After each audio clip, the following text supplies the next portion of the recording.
Good afternoon, everyone. First of all, I would like to welcome everyone for joining our first TM Clinical Club, which will be having two presentations. That is by Dr. Mohammad Aziz from KMC Manipal.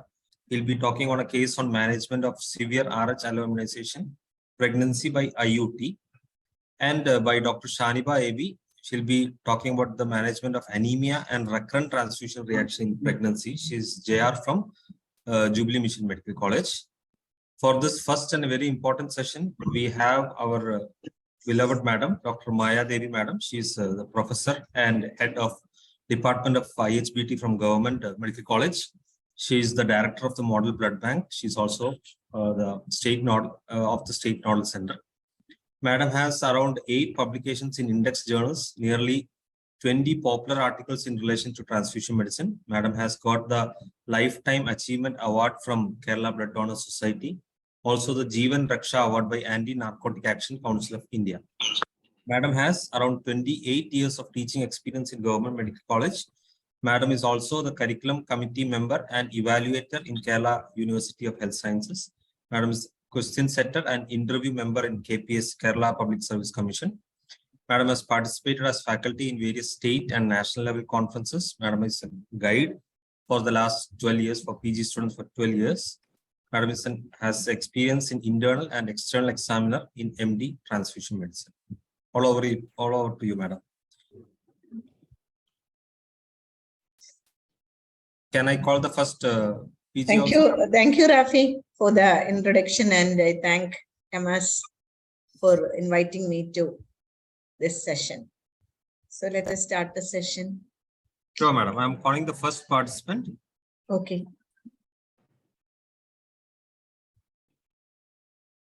Good afternoon, all. First of all, I would like to thank you all for joining. Good afternoon, madam. I'm Dr. Shaniba, Junior Resident in the Department of Immunohematology and Blood Transfusion, Jubilee Mission Medical College, Thrissur. Today, I am here to present a case report on the management of anemia and recurrent transfusion reaction in pregnancy. A 22-year-old primary gravida at gestational age of 26 weeks was referred to us with history of anemia and recurrent transfusion reaction. No history of menorrhagia. Marital history: married for 1.5 years, non-consanguineous marriage. Family history: she was born out of non-consanguineous marriage. No significant family history. At 12 weeks of gestation, as a part of routine antenatal checkup, her hemoglobin was found to be 7 grams per deciliter. She was initiated on oral iron therapy. There was no much improvement in hemoglobin on oral iron. She was advised PRBC transfusion at 24 weeks of gestation. Her pre-transfusion vitals were stable. 5 minutes after starting transfusion, she developed generalized itching, rashes, and breathlessness. Transfusion was stopped and the patient was managed conservatively. 3 days later, PRBC transfusion was again advised, following which she developed similar symptoms. Due to recurrent transfusion reaction, she was referred to us. On examination, general examination, the patient was conscious, oriented, and cooperative. Pallor was present, no icterus, cyanosis, clubbing, lymphadenopathy, or edema. Pulse rate 60 per minute, BP 110 over 60 millimeters of mercury. Systemic examination, cardiovascular system, S1, S2 heard. Respiratory system, normal vesicular breath sounds, air entry bilaterally equal. Central nervous system, no focal neurological deficit. Per abdomen was soft, bowel sounds present, no organomegaly. Coming to the differential diagnosis, the findings in the patient were anemia, not responding to oral iron, and recurrent transfusion reaction. The possibilities for anemia can be iron refractoriness or hemoglobinopathy, and for transfusion reaction can be allergic transfusion reaction or IgA deficiency. The tests done to confirm were complete hemogram, blood grouping, peripheral blood smear examination, hemoglobin electrophoresis by HPLC, and IgA level. Lab findings of the patient: hemoglobin 7.7 gram per deciliter, hematocrit 24.8, MCV 67.3, MCH 21.7, MCHC 31.2, RDW 16.4, platelet count 2.9 lakhs, Blood group and RH A positive. IgA level was 120, which was normal. Iron profile was normal. Reticulocyte count 1.2%. LDH 144. DCT was negative. Antibody screening was negative. Obstetric USG was normal. Peripheral blood smear showed microcytic hypochromic anemia with anisopoikilocytosis and erythrocytosis with a few target cells. Possibility of a hemoglobinopathy to confirm by electrophoresis. Hemoglobin electrophoresis by HPLC, the findings were HbF 1.8, HbA2 4.9, HbA 93.3, others 4.4, which was suggestive of beta thalassemia trait. Hemogram and peripheral blood smear examination of patient's husband was done, which was found to be normal. Final diagnosis, thalassemia trait with recurrent allergic transfusion reaction. Initial management plan was to avoid transfusion to avoid risk. Conservative and supportive management advised hematinics, iron, folic acid, vitamin C, and was asked to review after 1 month. The patient presented at 32 weeks of gestation with a hemoglobin level of 7.2 gram per deciliter. Further management plan included counseling the patient and bystander regarding the condition, the need for blood transfusion in view of pregnancy and anemia, need for arranging blood donors, anticipating blood loss at term, need for leukofiltration, need for washing, need for pre-medication before transfusion, need for close monitoring of the patient during transfusion. She was admitted after counseling and getting high-risk consent. Pre-medication by antihistamine was advised. 2 units of washed leukodepleted PRBC were arranged. 1 unit per day transfusion was done under strict monitoring. No significant transfusion reaction was noted. Vitals were stable. Post-transfusion, the hemoglobin increased to 9.2 gram per deciliter.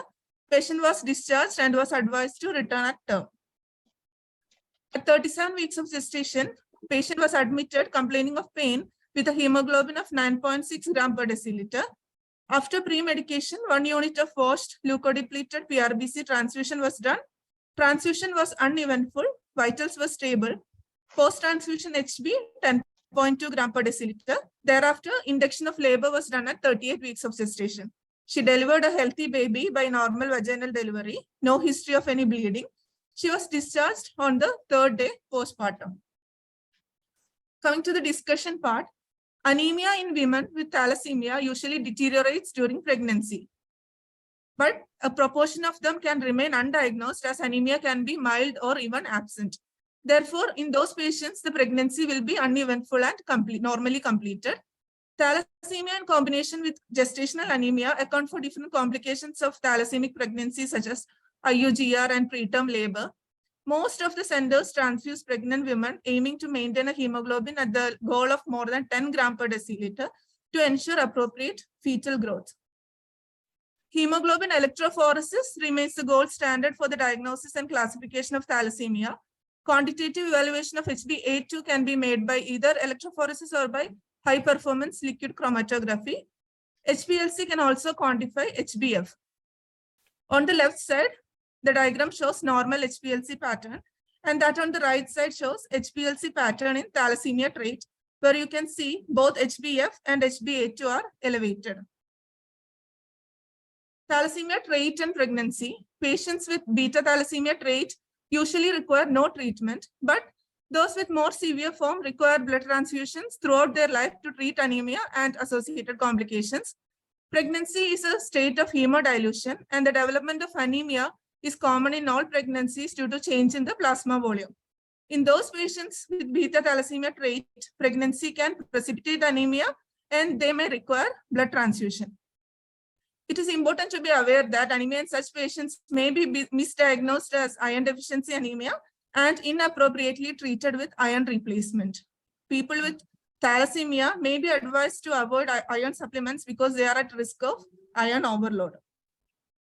Allergic transfusion reaction. Allergic transfusion reactions are mild urticaria, threatening anaphylactic reactions.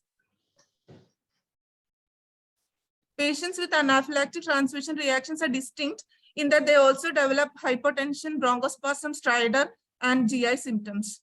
Anaphylaxis usually occurs in IgA deficiency with pre-existing circulating anti-IgA. Anti-HLA and anti-complement antibodies have also been linked to anaphylactic transfusion reactions. Prevention of anaphylactic transfusion reactions include avoiding plasma transfusions with IgA in patients known to be IgA deficient, washing of cellular products like RBC platelets to remove the plasma, observation of the patient during the initial 15 minutes of transfusion. Blood components can be modified before issue to meet specific needs of the patient. A transfusion medicine physician can assist the providers in selecting appropriate blood component modifications. In this case, considering the patient's history of recurrent transfusion reaction, we decided to transfuse leukodepleted washed PRBC if required. Leukocyte reduction. RBC and platelet units may be filtered to remove most of the leukocytes. This may reduce the risk for febrile transfusion reaction, yellow immunization to donor antigens like HLA, cytomegalovirus infection. Washing of PRBC. A unit of PRBC is washed to remove the plasma proteins. The benefits include reduces the risk for allergic transfusion reactions, reduces immunoglobulins like anti-IgA that could cause anaphylactic transfusion reaction in persons with selective IgA deficiency. The drawbacks include labor-intensive, time-consuming procedure. It delays the availability of blood component, shortened shelf life, washed PRBC unit expires in 24 hours.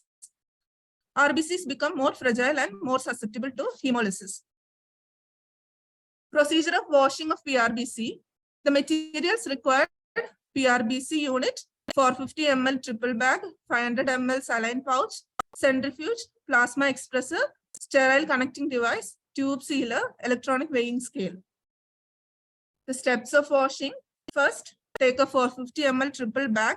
The CPD in the mother bag is transferred into the transfer bag or empty bag.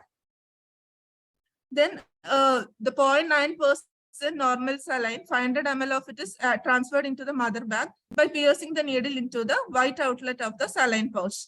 Normal saline is then transferred into the transfer bag. The transfer bag now contains CPD plus normal saline. The empty saline pouch and tube with needle is sealed and discarded. Then the PRBC unit that needs to be washed is connected to the mother bag by sterile connecting device. The PRBC is then completely transferred into the mother bag. Empty PRBC bag is clamped. Around 1/3, that is 180 ml of saline plus CPD is transferred to the mother bag containing PRBC. Clamp the bag containing normal saline. Then centrifuge at 3000 RPM for 10 degrees Celsius. Transfer the supernatant into the empty bag which earlier contained PRBC using manual plasma expressor. Repeat the above steps twice, that is total of 3 washes. After the final wash, seal and discard the used bags. First, the sagum is completely transferred to the PRBC bag and mixed well, and washed PRBC with sagum is transferred to the sagum bag and issued. Seal and discard the mother bag. Coming to the conclusion, careful evaluation of all anemias is necessary in all pregnancies. Conservative and patient blood management is a necessity. In pregnant patients with anemia and recurrent transfusion reaction, what all can be done include counseling the patient and bystanders, communication and discussion with the clinician, preparing and training the technicians, arranging donors in a timely manner. Modified blood products can be made available to prevent complications for required indications in patients, thereby broadening the clinical application of our specialty. Thank you.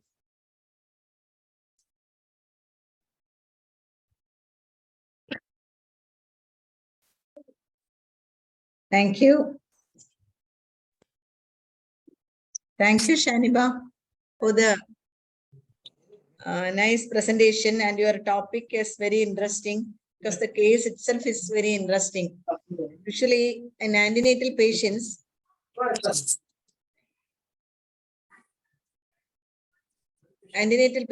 hematologic issues usually complicate the anemic picture. Only if these patients are having anemia, that will get evaluated.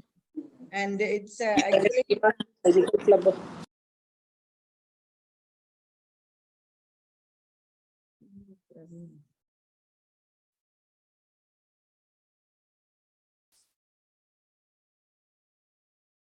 Hello. Madam, സംസാരിച്ചോളൂ. Hello. Madam, okay, സംസാരിച്ചോളൂ madam. Can I continue, Rafi? Sure, madam. ഇടക്കാരൊന്ന് unmute ചെയ്തായിരുന്നു. Okay. It's actually an interesting case, Shaniba. First of all, let me congratulate you for selecting a nice case for you. And you have beautifully demonstrated the technical aspects of how a blood unit is being PRC, a washed preparation of a washed red cell preparation. We often come across situations in which washed cells are needed. And interesting thing is that in many antenatal cases, we also face such problems. We had a case last month, an IHA case complicating anemia in pregnancy. Actually, it was a referred case from Kottayam, and the mother was not pregnant. Mother was not responding to iron therapy or to transfusion, and her hemoglobin was still low. Later only we found that it was, when it was sent to our department, IHA was diagnosed and prednisolone was started, and it was treated and managed accordingly. So it is actually a credit to the transfusion medicine people.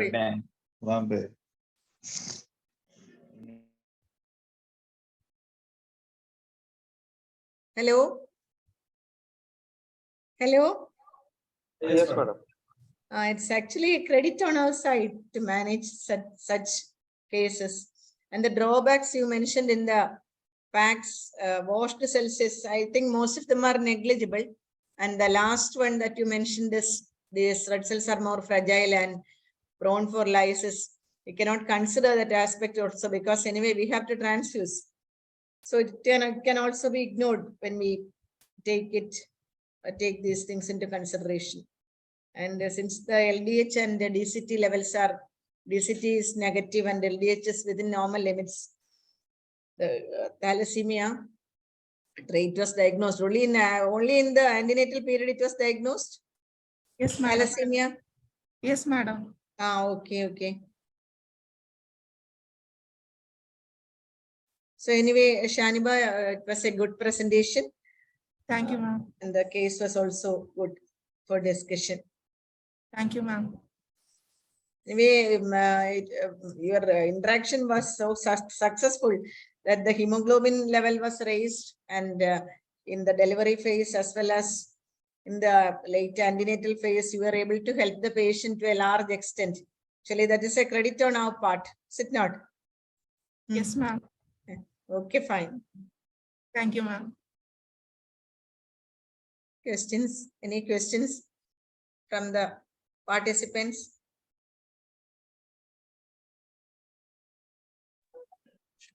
If there are any questions, you can unmute yourself and ask. Yeah, we have a raised hand. Neha. Hello, good afternoon, everyone. Hello. Good afternoon. Actually, my query is that we had one patient of posted for therapeutic plasma exchange of autoimmune disease by transfuse, like GBS was the case. By transfusing plasma, we were having the allergic reactions. So for RCC, we do washing, but what to do in such case for plasma transfusion?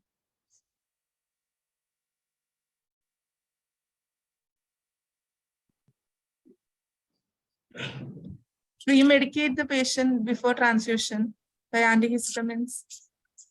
Yes, that only we did, but then, okay, thank you.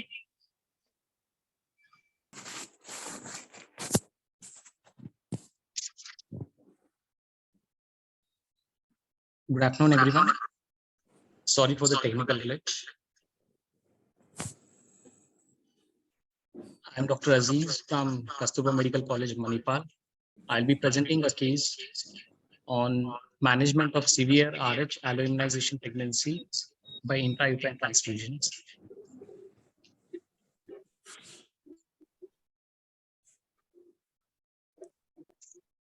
Here is an overview of my presentation. Introduction, case present, case report, past history, immunohematology workup, post-delivery follow, different methods to diagnose, algorithm of management, routes of administration, risk and conclusion. To begin with, introduction, isoimmunization is defined as the development of antibodies against the antigens of another individuals of the same species. Hemolytic disease of fetus and newborn, that is HDFN, is a blood disorder that causes lysis of the red blood cells in fetus. Immune HDFN occurs when there is a mismatch between the mother's and the baby's blood type or any other minor blood type. When there's a fetus, when there is a fetal with Rh positive and a mother with Rh negative, fetal RBCs enters the mother circulation. These mother develops antibodies. These antibodies, when enters fetal circulation, these fetal RBCs with mother's antibodies causes hemolysis. This hemolysis can cause jaundice, which causes severe anemia, severe jaundice, and brain damage. Intrauterine transfusion treatment is considered most successful for fetal anemia due to red cell alloimmunization. An intrauterine transfusion is a procedure that provides blood to fetus, most commonly through umbilical cord and other routes as well. Intrauterine transfusion is performed after 18 to 20 weeks of gestational age. Present a case of 36 years old female, B3P1L1, IUD1, at 28 weeks gestation. 2 years back, anti-D was given. She's a ORHD negative blood group. She's a known case of overt diabetic mellitus on insulin. She was referred in view of moderate ascites with mild pericardial effusion, middle cerebral artery with a peak systolic volume of 60.1 centimeter per second, with more than 1.5 multiple of medians, suggesting severe fetal anemia with hydrope. This patient was referred to Kasturba Hospital for further management.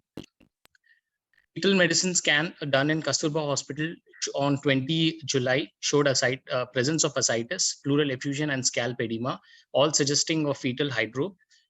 Middle cerebral artery with systolic volume was 68.6 centimeters per second, which is well above 1.5 multiple of medians, suggesting moderate to severe anemia in this fetus, leading to hydrops fetalis. Since IUT was planned, there was a multidisciplinary team, including obstetricians, transfusion specialist, and fetal medicine specialist. Her past history, first pregnancy was in 2015. She underwent emergency LSCS due to cephalic pelvic disproportion and oligohydramnios. Delivered male baby weighing about 3.8 kgs, is now 7 years alive and healthy. Postnatal anti-D was given. This was done outside hospital. Second pregnancy in 2019, ICT was not done, not monitored for RH isoimmunization or fetal anemia. Sugars not tested appropriately. Unexplained term intrauterine death. In view of failed induction, emergency LSCS was done. Delivered dead female weighing about 4 kgs. Postnatal anti-D was given outside hospital. It was a known case of diabetic mellitus on oral hypoglycemic drugs. Did not compile to medications post second pregnancy. As IUT intrauterine transfusion was planned, her immunohematology workup was done on 21st July. Her blood group to CAT method, forward was 0, 0, 0. Reverse showed 4+, B 4+, and in O there was a weak reaction of 3+. Hence, CTT was performed, which got resolved. Her blood group was ORHD negative. As we observed grouping discrepancy, hence antibody screening and antibody identification was done. So her antibody screening was positive. The method used was CAT gel method. There was reaction in first and second panel. The first and second panel showed 3+ grade of reaction. The possible antibodies were capital D, capital C, capital E, capital K, Duffy A, JKB, Louis A, capital N, small s, and Lutheran A. And as screening was positive, identification was followed. And, first, second, third, and fourth, and eighth panel showed reactions with the grade of 3+. The antibody identified was anti-D, anti-capital C. Query anti-G was identified. Patient was minor phenotype for capital C, capital D antigen negative. Anti-G workup was not performed because lack of specific cells. Antibody titers were 128 with regular O pool cells. The critical titer is more than 16. First IUT procedure was performed on 22nd of July. The product selected for the procedure were type O RHD negative PRBCs, AHG phase cross-match compatible, C antigen negative, irradiated and fresh, that is less than 5 days of collection, packed red cells. Sickling test was negative and leukodepleted products was issued. First IUT procedure, patient was placed in supine position, cardiac activity was checked by ultrasound, 20 gauge needle inserted in umbilical vein at placental cord insertion area. 2 ml of fetal blood was withdrawn for assessment of fetal blood hematocrit, which was about 20.7%. Blood volume to be transfused was calculated using the formula fetal placental volume, that is estimated fetal weight into 0.14. Here the fetal weight was 1,100 grams into 0.4, which was about 154 ml. Fetal placental volume was 154 ml. Volume to transfuse through intravenous route was fetal placental volume into desired hematocrit minus the actual hematocrit by the hematocrit of the bag. Here the fetal placental volume was 154, desired hematocrit was 45, and the hematocrit of the fetus was 20.7, and the hematocrit of the bag was 76.5. The total volume to be transfused was about 100. We had taken 2 bags, so hence 48.9 ml in one and 44 ml in the other bag. Pre-transfusion hematocrit of the fetus was 20.7 with hemoglobin 7.1 gram %. Hematocrit was 45. Transfusion hematocrit was 43.5 and hemoglobin improved to 14.5 grams %. Both mother and fetus tolerated the procedure well. Transfusion cardiac activity was good. Total 100 ml of O negative leukodepleted irradiated blood, that is D and capital C antigen free, was transfused to achieve hematocrit of 45%. She was advised review after 1 week. Ultrasound fetal scan after 1 week showed reduction in 50% of precardial effusion and ascites. So hence second IUT was planned and IEH workup on 31st July. Screening was done. Antibody screening was positive with first and second panel of grade 3+. Possible antibodies were D, capital C, capital E, capital K, Duffy A, JKB, Louis A, N, small s, and Lutheran A. Hence, screening was positive. Antibody identification was done. In first, second, third, fourth, and fifth, as well as eighth panel, we could see reactions. First, second, and fourth panel, there was fourth and eighth panel, there was grade 3+ reactions. And third and fifth, there was 4+ grade reactions. Antibody identified were anti-D plus anti-C, query anti-G. Plus a new antibody was identified, that is anti-E was identified. The patient was minor phenotype for C, B, capital E antigen negative. Then anti-G workup was not performed because of lack of specific cells. Antibody titers increased to 512 with regular O pool cells. Previous titer was 128. The critical titer is more than 16. Second IUT was performed on 1st August. That is pre-transfusion hematocrit of the fetus was 21.6% with hemoglobin 7.2 gram %. Target hematocrit was 45. Total of 70 ml of O negative leukodepleted irradiated blood, that is capital D, capital C, and capital E antigen free to the umbilical vein was transfused. Transfusion hematocrit was 43.5% and hemoglobin was 14.5 gram %. Both mother and fetus tolerated the procedure well. Transfusion cardiac activity was good. In follow-up after 2 weeks, on 16th August, at 31 weeks, her estimated fetal weight was 1,639 grams. MCA, the middle cerebral artery with peak systolic volume, was about 50 centimeters per second, and multiple of medians was 1.12. There was still presence of mild pericardial effusion, but no features of hydropes. Hence, a repeat scan was done 2 days later at 32 weeks. Middle cerebral artery with systolic volume was 55 centimeter per second, and multiple of median still remain 1.1. So there was no features of hydrops. Patient was planned for IUT at 32 plus 6 weeks with a target hematocrit of 45. Hence, immunohematology workup was done on antibody screening was positive with the grade 3 plus and first and second panel. And the possible antibodies were D, capital C, capital E, capital A, Duffy A, JKB, Louis A, N, small s, and Lutheran A. And antibody identification was continued. First, second, and fourth and fifth panel and eighth panel as well showed 3 plus grade reactions, and third panel showed 4 plus grade reaction. The antibody identified were anti-D plus anti-capital C, query anti-G plus anti-capital E was identified. Patient was minor phenotype for capital C, D, capital E antigen negative with antigen anti-G workup was not performed. There was lack of specific cells. Antibody titers were 512 with regular O pool cells. Previous titer was also 512. The critical titer is more than 16. IUT was performed on 22nd August. Transfusion of fetus, fetal hematocrit was 27% with hemoglobin 9 gram percent. 70 ml of O negative leukodepleted irradiated blood. B, capital C and capital E antigen free through umbilical vein was transfused. Transfusion hematocrit was 45% and hemoglobin was 14.6 gram percent. Both mother and fetus tolerated the procedure well. Post-transfusion cardiac activity was good. Post-delivery follow-up.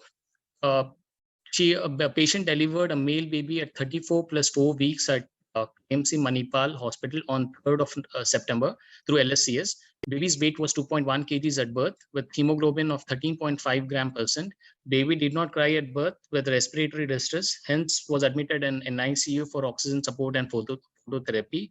On day 6, baby was shifted to mother's side. On day 10, baby and mother were discharged and was asked to follow up. On 21st September, when she had come to KMC Manipal for follow-up, she was advised to observe any signs of hemolysis.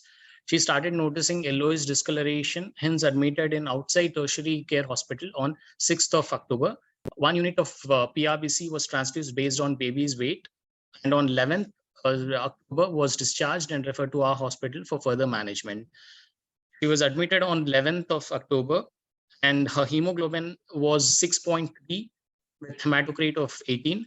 Hence, PRBC transfusion was planned. The first unit on 12th October, 54 ml was transfused with specific antigen negative units were issued. And on 19th, her hemoglobin again dropped 8.3. Hence, there was one more unit of 62 ml was transfused. Now baby is doing well. Discussion of fetal anemia can be of immune and non-immune cause. Immune, it can be RHD, other RH are small c, capital C, small e, and capital E, and atypical like Duffy and Kid. Non-immune can be infectious, that is parovirus B19, toxoplasmosis, and CMV, and fetal maternal hemorrhage, placental neoplasms, and hereditary. Different methods to diagnose fetal anemia. Prenatal ultrasound detects signs of fetal heart failure, hydrops or high velocity blood flow in middle cerebral artery due to thinning of blood. And other method is maternal blood sample that can detect specific antibodies that may cause anemia in the baby. And the other method, fetal blood sampling. This tests blood from the umbilical vein to look for anemia. This is often done when middle cerebral artery, that is Doppler, suggests moderate to severe fetal anemia, so that one needle puncture serves both diagnostic and therapeutic purposes. An algorithm for management of antenatal isoimmunization by BSH guidelines. At booking, all pregnant women should undergo ABO plus D typing and antibody screening. If clinical significant antibodies are positive, that is anti-D, small c or K, consider maternal or fetal genotyping or corresponding antigen monthly until 28 weeks gestation, and from 28 weeks gestation to weekly until delivery. For other clinical significant antibodies, considered paternal or fetal genotyping for corresponding antigen, repeat antigen screening at 28 weeks gestation, and cord blood for DAT, hemoglobin, as well as bilirubin. If no clinical significant antibodies are seen, then repeat testing at 28 weeks gestation. If no antibodies, no further action required. If there is presence of clinical significant antibodies, then continue antibody screening as clinical significant antibody. Then other method, and as female pregnant female with antibodies, pregnancy history, IgG antibody specificity, that is father's antigen status, if potential of HDFN. If no potential of HDFN, then routine prenatal care can continue. If this potential of HDFN, then maternal antibody titration. If the titers are more than 16, middle cerebral artery, that is, and systolic volume through ultrasound. If it is positive, then chordocentesis. If hemoglobin is less than 10, intrauterine transfusion is planned.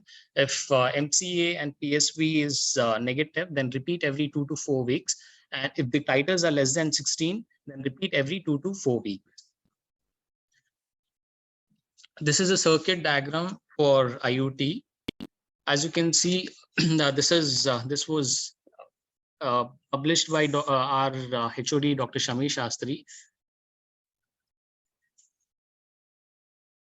This is how we perform. In this pic, you can see there's a bag which has a desired volume of blood as per selection criteria, which is connected to BT set, and the BT set is connected to a bag and a three-way connector machine.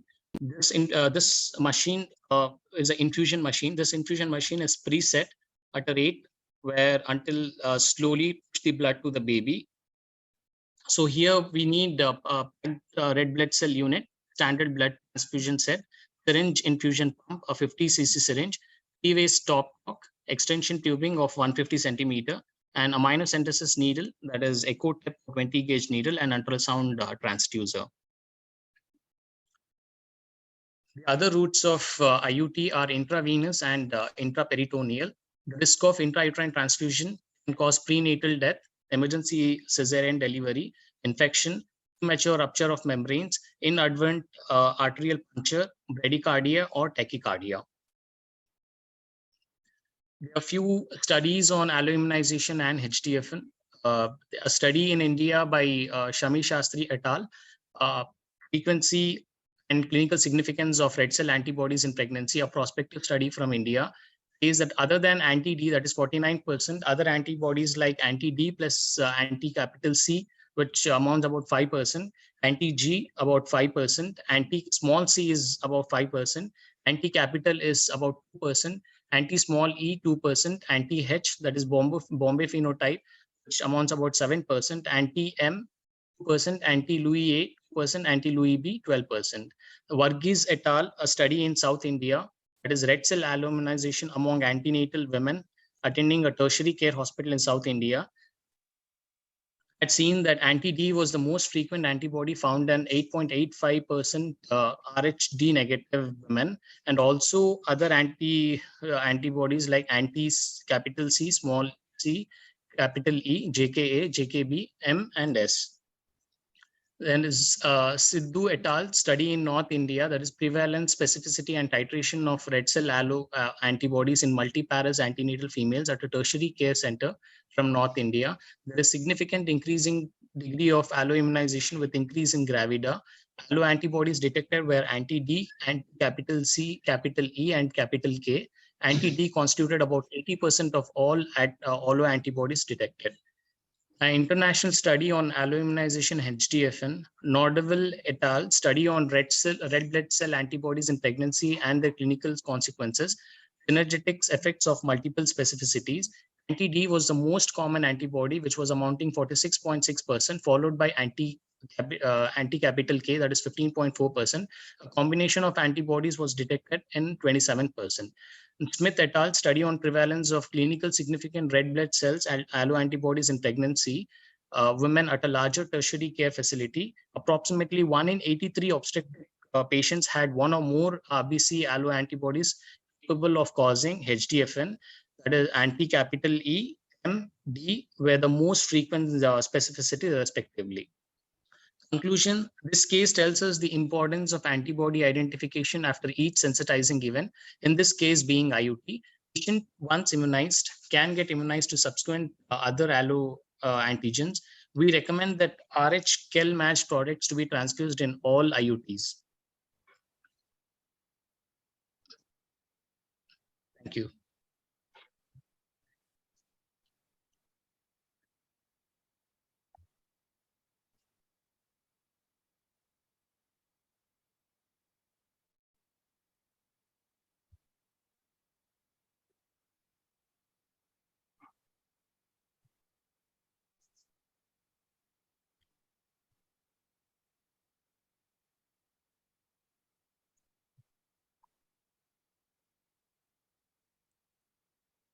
Maya madam?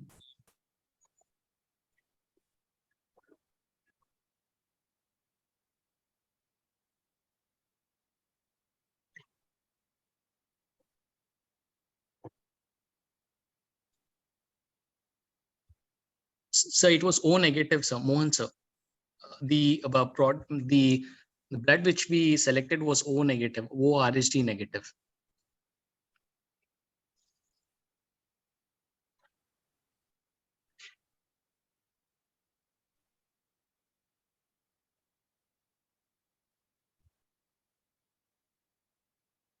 Yes, sir. In second instance, it was anti-E which was identified. Second and third IUT, we could identify it as anti-E.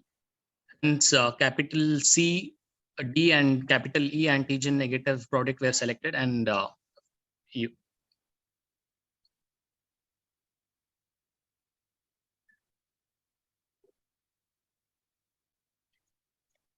Any queries you can ask? I think Maya madam just lost her connection. She'll be joining back. Yes, so first unit might like we were not sure of the thing. So when we could do the second follow-up scan, we could see that there was only reduction of 50% of ascites. So and the titers was still on the highest side, 512. So we thought probably there could be a new antibody which was causing this high titers, and which was a new antibody after the first transfusion, first IUTA procedure. Hence, we could identify that anti-E was identified in the second IUTA IH workup.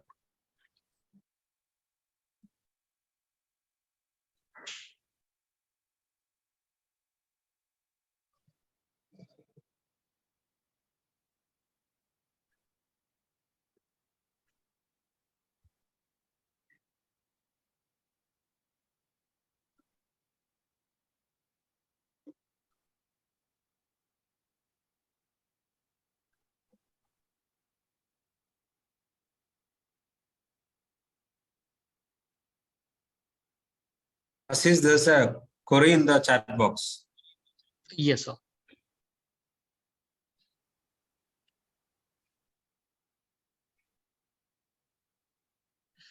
Yes, SAGM was removed before issuing the blood.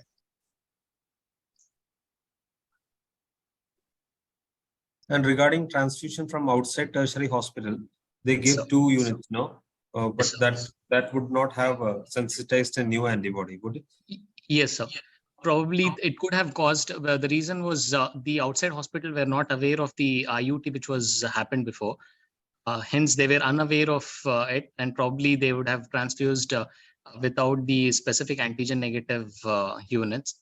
So hence there was a hemolysis which was seen, and they could not manage it further. So hence the patient was referred to our hospital for further management.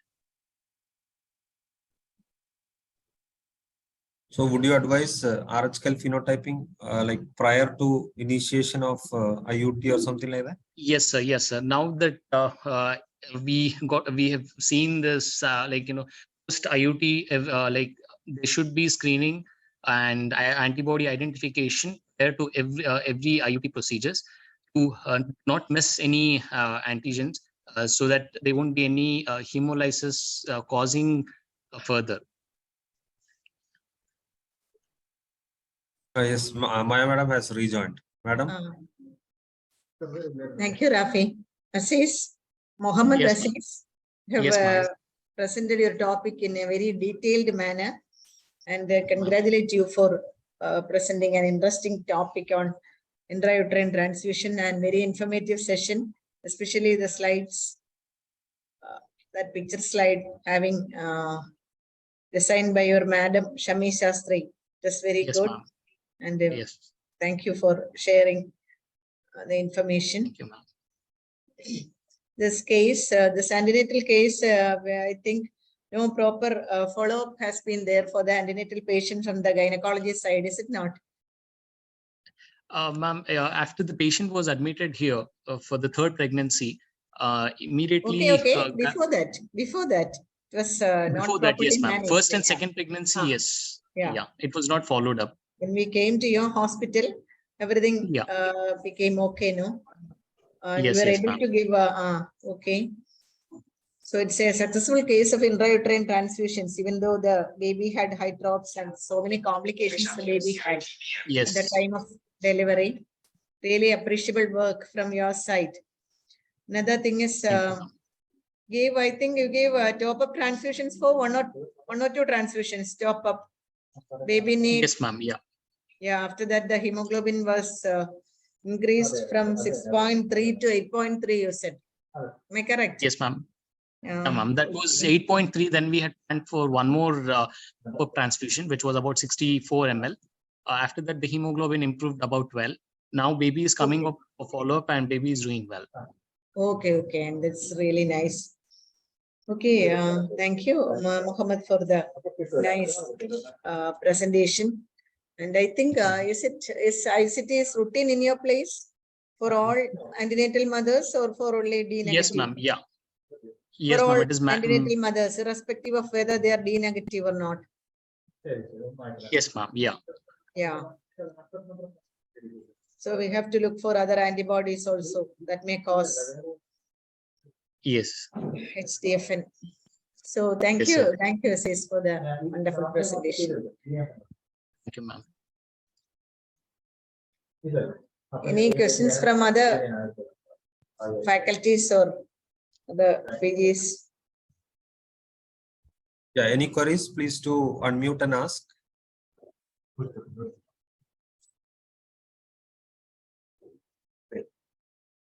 I think there are none, madam. I invite Dr. Ganesh. Thank you, Rafi. Once again, we had a very good session on two different cases, both in antenatal scenarios presented by junior residents, and it was a very good interactive session also, because even though there were, it is virtual, so many questions was there in the chat box. And Maya ma'am, you are muted. Hello, Rafi. Sorry, Rafi. Okay. Ganesh is speaking, madam. You wanted to say Okay. something? Maya, madam, you wanted to say something? You were trying to say something. No, nothing. Okay. So before winding up this session, I would like to thank Maya Devi ma'am for chairing this session. She's been wonderful to us all throughout the years. So on behalf of TMAS and myself, thank you very much, ma'am. Thank you. And all the participants, sincere gratitude from the bottom of my heart. And thank you to the presenters also. So we are looking forward to another session coming up in January. See you then at that time. Thank you very much. Bye, madam. Thank you, madam. Thank you, Rafi. Thank you for the wonderful sessions. Sure, and madam. Opportunity. Okay, thank Sure. you. Thank you. Shall I leave? Okay. Sure, madam.